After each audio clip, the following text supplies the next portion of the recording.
Yeah. Yeah, great. All right. Welcome back to East Coast DNA. We're here in Prince Edward Island at Upstreet Brewery. So we have Hogie here today. So the reason I wanted to sit down and talk to you initially was because of the beer that we have in front of us here today. Yeah. You're the official brewer for the ECMA Ale. Yeah. So what can you tell us about the creation of the beer and who all went into this project? Yeah, of course. So, first, welcome to our tap room. It's great to have you here. Thank you. Yeah, we're in Charlottetown on Allen Street, for anyone that hasn't been here before. And we have a couple of ECMA shows this weekend on Friday and Saturday evening. So we're really excited to be part of the ECMAs. And so, a few years ago, we connected with a few other local breweries in Atlantic Canada, and we basically tried to figure out a way how can we as craft brewers become more of a part of the ECMAs. We all love music, we love great beer, but we're not. We're pretty big. We're big breweries, but we're not big breweries. Yeah. So we wanted to find a way that we could sort of get in and sponsor the ECMAs, but sort of spread out that I guess sort of the financial obligation and also Sure. the work and stuff that goes into it. So yeah, we basically partnered with breweries in every location where the ECMAs happen through their regular rotation. So yeah, we have of course Upstreet from Charlottetown, Prince Edward Island. We have Grimross Brewing from Fredericton in New Brunswick. Yes. We have Garrison from Halifax. Breton Brewing from Cape Breton, and then Kitty Vitty from Newfoundland. And so next year, Kitty Vitty will get to be the host brewery and have some events there, and then they'll get to brew a beer. So we brewed a special beer just for the ECMAs. And yeah, this is it here. So it's ECMAle, Blonde Ale, ECMA Track 4. So yeah, basically this is the fourth one in the rotation. So next year, Kitty Vitty will be the sort of the Track 5, and we'll have completed the circuit. So yeah, ECMAle, it's basically a light drinking blonde ale. We really wanted to make something that anyone could enjoy, who likes beer, whether they like sort of like lighter beers or lagers or whatnot, or if they like pale ales. So blonde is kind of sort of somewhere in between. It's got it's on the light side of the beers, but it's not overly sweet, but it's also has enough flavor kind of to sort of satisfy the people that typically like the craft beer sort of styles, but also someone that likes a light lager could easily enjoy it. Yeah, I am enjoying it, by the way. Yeah, great. I should probably try my beer too. Fair enough. This is the first of the series that I've tried. I mentioned to you before we start recording, and people that follow my show know last year when I was doing ECMA coverage, I had the 3 cans out from track 1, 2, and 3. Oh, right on. Never tried any of them. They're still sealed cans sitting on my shelf.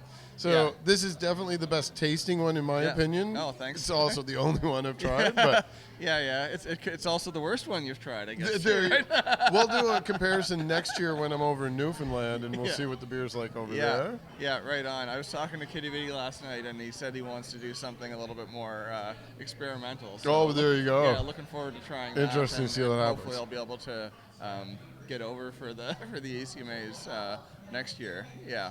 And now, since we're on the topic, you had mentioned to me just before we recorded too, the label design, which is quite striking, and it does fit in well with the aesthetics and graphic design for the whole event, which is nice. Yeah, of course. But maybe give me a little insight into the artist behind this and what else he does, because it's very relevant to our music podcast and the ECMA event itself. Yeah, of course. So basically, right from the beginning with Upstreet,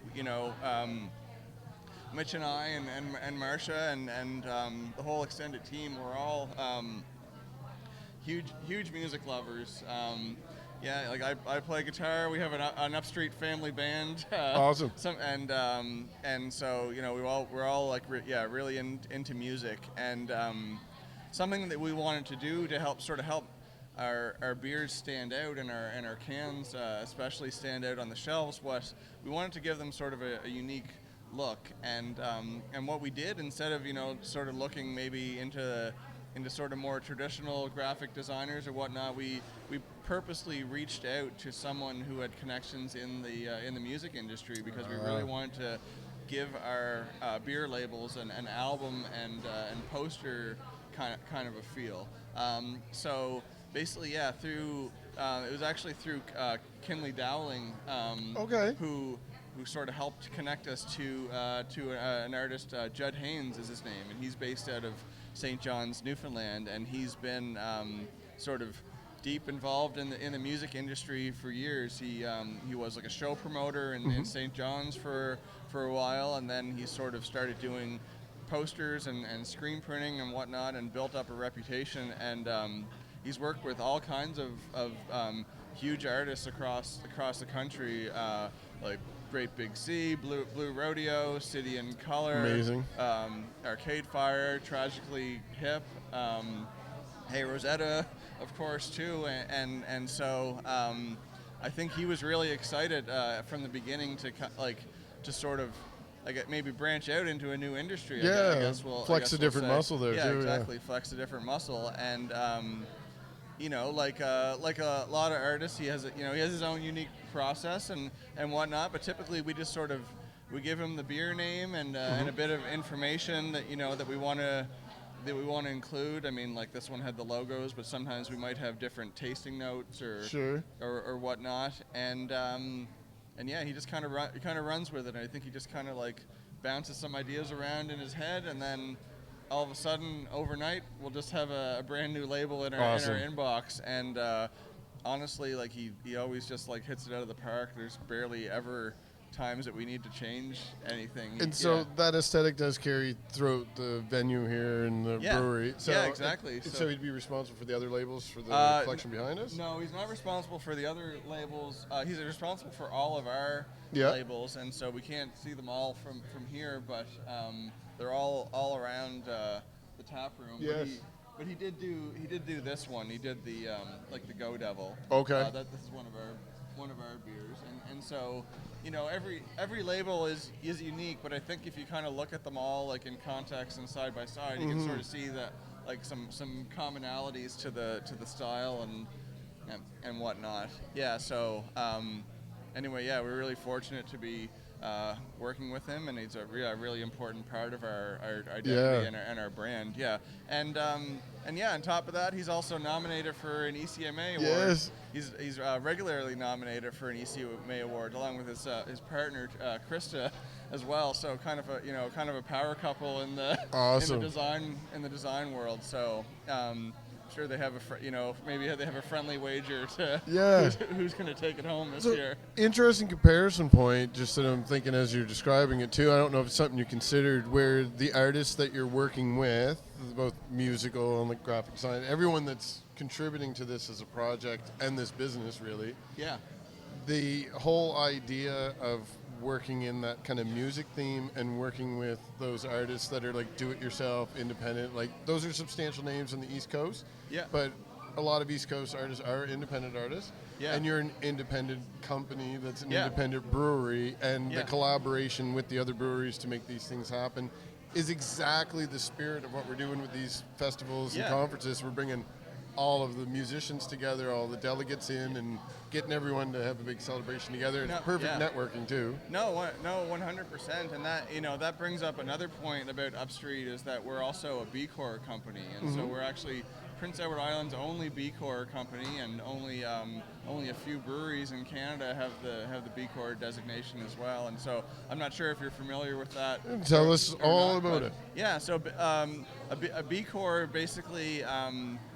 Sort of do it as a compare and contrast kind of thing, but a traditional company is, their primary purpose is obviously to make money, and we're a business too, and we want that. But whereas like a traditional company, they're trying to make money for their shareholders. What a B Corp does you sort of look through it at the lens as who are your stakeholders. So how can you provide value for those stakeholders? And so when we're talking about stakeholders, of course there's the owners and there's financial.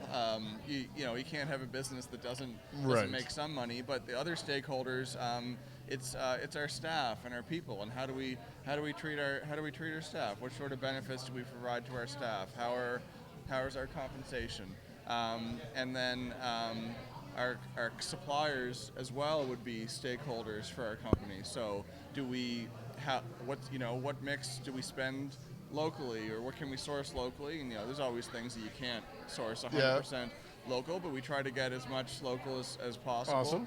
And what do we give back to the community as well through different groups, or free concerts, or fundraising efforts, things like that.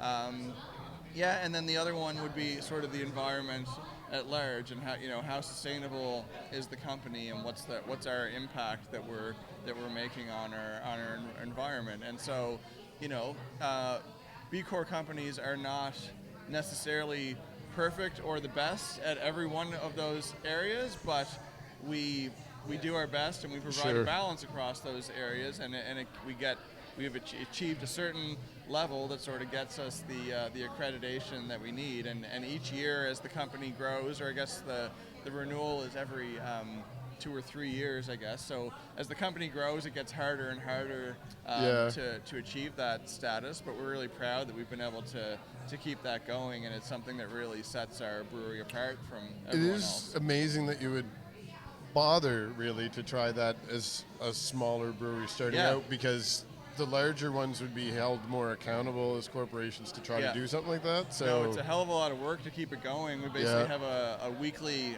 sort of internal committee that meets to try to make sure that we're on track for our renewal and stuff like that. So we think it's worth it, and we're really proud to have that B Corp designation. Yeah. And now I'm looking around the venue here. It's not exactly the best weather out today, but no, I'm envisioning a nice Prince Edward Island summer. Yeah. You have a wonderful patio outside, and in the background behind our camera is where there's going to be some showcases here this afternoon. Yeah, that's right. And we have 2 showcases here this evening and tomorrow evening, and they're calling it a patio party, but I don't imagine too many people will be out on the patio. It's a little bit gloomy here today, but it's going to be a tight space for the crowd, but I think everyone will have a good time. But yeah, as far as the space goes, we're located like sort of we're not right downtown. We're just sort of out, I guess we're upstreet from downtown, so to speak. Yeah. But yeah, we have a great residential neighborhood. I actually live in this neighborhood. Perfect. Right next to us as well, so it's easy to walk over. And yeah, a couple years ago, just sort of as we were coming out of the pandemic, and people weren't going out as much. Obviously, during those times, we wanted to sort of reinvest in our space and give people a good reason to come back and visit us and get out again. So yeah, we renovated the patio, put in some turf and some nice some coverage and lighting and cobblestone and whatnot. So we have a really cool space, and we do in the summer we'll occasionally do an outdoor concert, or we'll do comedy nights outdoors weekly, and trivia as well. As long as the weather's fitting and it wraps up at a reasonable hour. Sure. The neighbors don't get too upset. That seems to be, I know historically, as far as the neighbors and bylaws for sound, and I'm from Nova Scotia, so I'm not going to pretend to speak to Prince Edward Island. Sure, I know it's a little different. Smaller island, you might be a little bit more concerned with that. Yeah. But since the pandemic, I do find that everything shuts down early anyway. Yeah. So it's not really anything that you're missing out on. Yeah. All the other venues are also closed at the same time. So. Yeah, no, for sure. It doesn't go too late. We've had some really amazing shows, and we do a block party typically in the summer as well. We call it the block party, and we'll sort of extend our liquor license into the parking lot with some Awesome. fencing and whatnot, and have a bigger stage. And some years we've brought in like other like food vendors or games or mobile barbershop and and whatnot. But yeah, people don't really mind or get too worked up over a bit of music on a Friday or Saturday night. Yes. Yeah. I know we had I think one of the biggest bands we've had, I guess as far as like number of members and volume, was the Umbrella Collective. Oh yeah. Yeah, and so they've played here a couple times, and they always Awesome. draw a pretty good crowd, and no one seems to mind. Yeah. Awesome. And now I'm looking around and I see all the different beers, and we have a lot of different beverages behind us, which I may get you to run through some of these here in a second. Yeah, but sure. Do you have food here as well in this? We do have food. So so we partnered with Piatto Pizza. Okay. So they're sort of a maritime, I guess, small group of chain of pizza restaurants. See, another whatever. small independent collaboration. I love it. Yeah, exactly. And so again, it was sort of good timing, but coming out of the pandemic, they were sort of looking to shuffle around some of their locations, and they closed one down, and so they had a pizza oven that they didn't really have any other plans to do with it, and so they approached us, and we moved in. It's a propane fired cool. pizza oven, and so we do different pizzas, and they can do some dips, and they do I guess some wings in the pizza oven and stuff. Awesome. As well. So who doesn't like pizza, right? Yeah. Yeah, it's easy. You just pick your toppings, and we have gluten free and vegetarian, dairy free, whatever other sort of restrictions that people might need to be catered to. So it's a simple menu, but people don't want anything too complicated. I'm thinking for fans of the show that might be visiting Prince Edward Island this summer, as they're driving through, if they want to stop in, it might be a good place to stop. They can try one of your drinks while they're here and have a little bite to eat before they head out for the rest of their vacation while they're here. Yeah, exactly. I think there was a group here earlier that's a perfect example that we want of a group of tourists coming through. They had a couple beer, they got a few pizzas, they bought some cans to go and a couple of T-shirts, and awesome. And then they're on their way to the next stop. And so we're, it's nice that it's great. It's nice to be right downtown. We also have a second bar called Craft Beer Corner that is right downtown, and it's a bit more for the young and hip kids, probably younger than me now, but and the young at heart, I guess, too. Sort of more, we are a brewery primarily, but we also make seltzers and canned cocktails and whatnot, and so kind of what we see down there is maybe more cocktail and spirit sales starting to trend. I mean, people still enjoy the beer, but trends change and all that, of course. But what's great about this location too is that there's lots of parking, and it's easy to get to and easy to find. Yeah. Awesome. Yeah. And now, since you took the trouble to take out some of these drinks, I do want to go over the rest of them. We did start with the ECMA Ale. Yeah. But I want to jump right to the other end of the line here because they have a couple of the Libra non-alcoholic beers out. Yeah. It's a nice alternative for people that want to have a beer but don't want to drink. Or if you're on vacation and driving, you might not be able to have a drink on the way through. So. No, that's what we find. Honestly, like. Sometimes there's a kind of a weird stigma or something around people that don't want to have alcohol. That is kind of bizarre. But I think we're kind of trying to help change that as well. People have lots of reasons why they don't want to have a beer, or it could just be that it's Tuesday night and they don't want to have a beer and they want to have a good night's sleep or whatever. Well, a lot of artists that I deal with that are out performing on a regular basis, they don't want to drink every time they perform, so having an alternative is a nice thing for them. Exactly. A couple of them are actually sponsored by Libra, I mentioned before the podcast here. So quick shout out to Andre Petitpon, the Giants, and Jacqueline Reinhardt. Yeah, of course, Yeah, I was. We were backstage at the ECMAs last night. I had to give a quick little presentation on the Craft Brewery Collective, and I actually saw like several of the crew work, like the production crew Yeah. in their the wall of screens and all that, and there was a couple of Libras Oh, yeah. on the table there, and people walking around with those, and it was great. There's no no issues with not drinking on the job or Yeah. anything like that. Yeah, You can it's have perfect. a beer. So yeah, I guess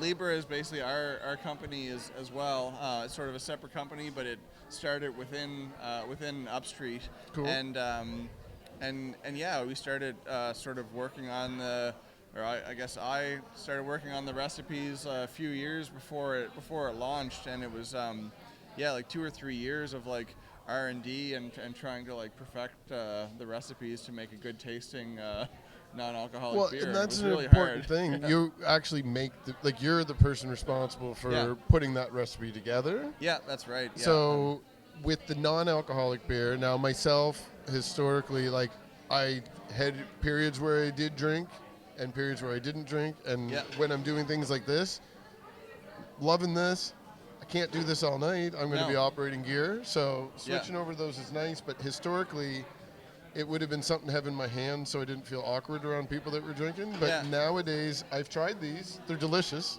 Yeah, thanks. So is that part of the thing when you're putting that together? You're not just trying to make something that tastes like a beer.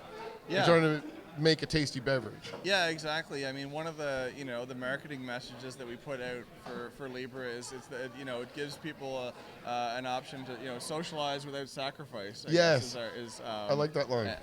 Is what we like to say, and so we're trying to make social beverages, I guess. Yeah. And it's exactly to your point. It's people want to have something in their hand. It's like sort of a one of those weird like social norms that we are all sort of brought up and sort of programmed into us or whatever. You feel weird if you're not holding a drink, but it doesn't need to be alcohol, and doesn't need to be water. It doesn't need to be a can of Coke. It could be a non-alcoholic beer, and again, just speaking to our branding, we really want it to have something that like is visually appealing in the hand as well, and you feel cool when you're drinking it too. Libra has been, it's been an amazing journey with Libra so far. Like we launched it sort of at the very end of 2020, and now, here we are, basically a little over 3 years later, and it's available all across Canada. We're distributed in every province in Canada, which is really cool and really unique for craft breweries. There's not very many breweries that are selling their product in every province because I'm not sure but basically every province is kind of an island almost as far as the liquor regulations go, and it's really hard to sell product into some provinces, especially like Ontario or Quebec or whatnot. So Libra is available at all the major grocery chains, and we've done different sales through Costco, and then also small local sort of curated markets kind of thing too. So there's basically wherever people are, they should be able to find a Libra. I did notice you got 2 cans back there. Yeah. And so you have a pale ale and an IPA, but I did also see that Jacqueline actually had a promo up recently that there's a new flavor. So we have we sort of have 5 core flavors, and then usually 1 or 2 seasonals that are available at any one time. So the first one we started off with was the pale ale, and then we added the IPA shortly after that, and then followed by the Pilsner. Yes. So, and then we added a sour fruited beer. So we have a sour cherry ale. It's a little bit. Oh, that one sounds kind good. of I haven't tried that. Lightly pink and tart, and really, really refreshing. And then we have a stout. So we added that, some nice like coffee roast sort of flavors with that one. So those are sort of the 5 cores. And then for seasonals, the latest one we just launched was a lemongrass ginger saison. So it's kind of a tea beer kind of a hybrid sort of thing. And again, it's really unique tasting, and it was a lot of fun, a lot of hands-on brewing. I had to steep bags of lemongrass in the kettle and filter it all out and whatnot. So yeah, I still try to be as hands-on with everything as I can. Of course, probably not brewing every single batch anymore like I used to, but I still love to get in the brewery and get soaked and we did mention a couple of these already, but since you are putting that much effort into it, is there any of the rest of these that you really want to highlight? Yeah, sure. I mean, of course, I'm gonna toot our own horn and highlight one of our other beers. So Go Devil is our American style IPA. So really light and juicy, nice kind of melon, citrusy kind of flavors. Very aromatic. You know, I love IPAs. Anyone that's sort of into craft beer eventually becomes a hophead for sure. Yeah, so you know that's one that I'm really proud of. But then as far as the other breweries, so we have from Kitty Vitty, we have their Iceberg light lager that's actually made with iceberg water.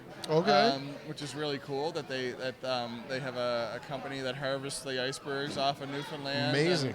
And then they thaw them down and make beer with them, which is pretty cool. Yeah.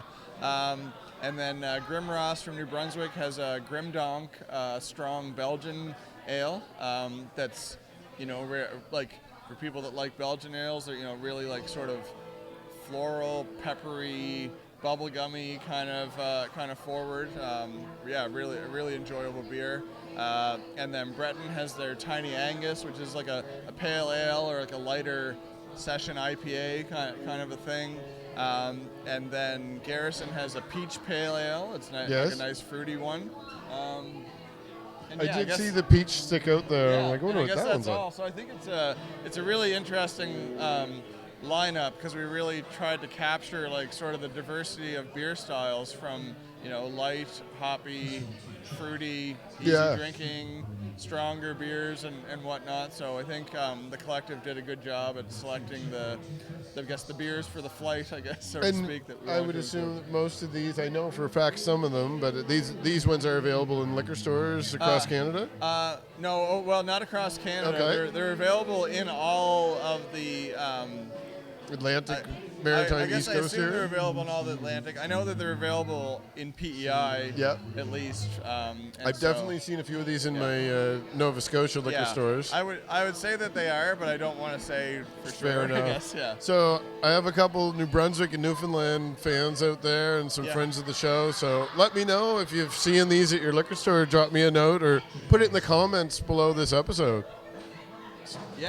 Perfect use of the comment section. I never really use it. Yeah, that's awesome. Yeah. And speaking of that, as far as online, if anybody wants to find out what's upcoming, if there's any events coming up, or follow what's going on with your seasonal flavors, where should they follow you online? Yeah, of course. So we're on Instagram and Facebook. I think we used to have Twitter. We don't really. Seems to have kind of died off since the ownership changed, I guess. But we have a really strong following on Instagram and Facebook for Upstreet and for Libra too. So if you're looking for Libra, I think it's under Drink Libra, and then Upstreet is like at Upstreet Brewing. Perfect. All right, so go out there and give those a follow. Keep an eye out for some new beverages coming in the future. If you're in the area, stop by and have a visit. Say hi to Hogie if he's around. Yeah. I assume you're here quite often, but you might be on the other side of this glass. Might be on the other side of the glass. Yeah. But I'm around most days. Yeah. Perfect. Great. Well, I'm definitely going to be back here a couple times this summer. You have some wonderful music festivals coming up, so I know Cavendish is not Charlottetown, but it's not that far away. I have to drive through, so I'll pop in and have another brew. Awesome, yeah. No, thanks so much. Yeah, I want to thank you for your time, and let's see if we can catch some of these acts here today. Yeah, great. Thanks so much. Good. Hope you enjoy the rest of your evening. Thank you. Great, cheers. Thank you.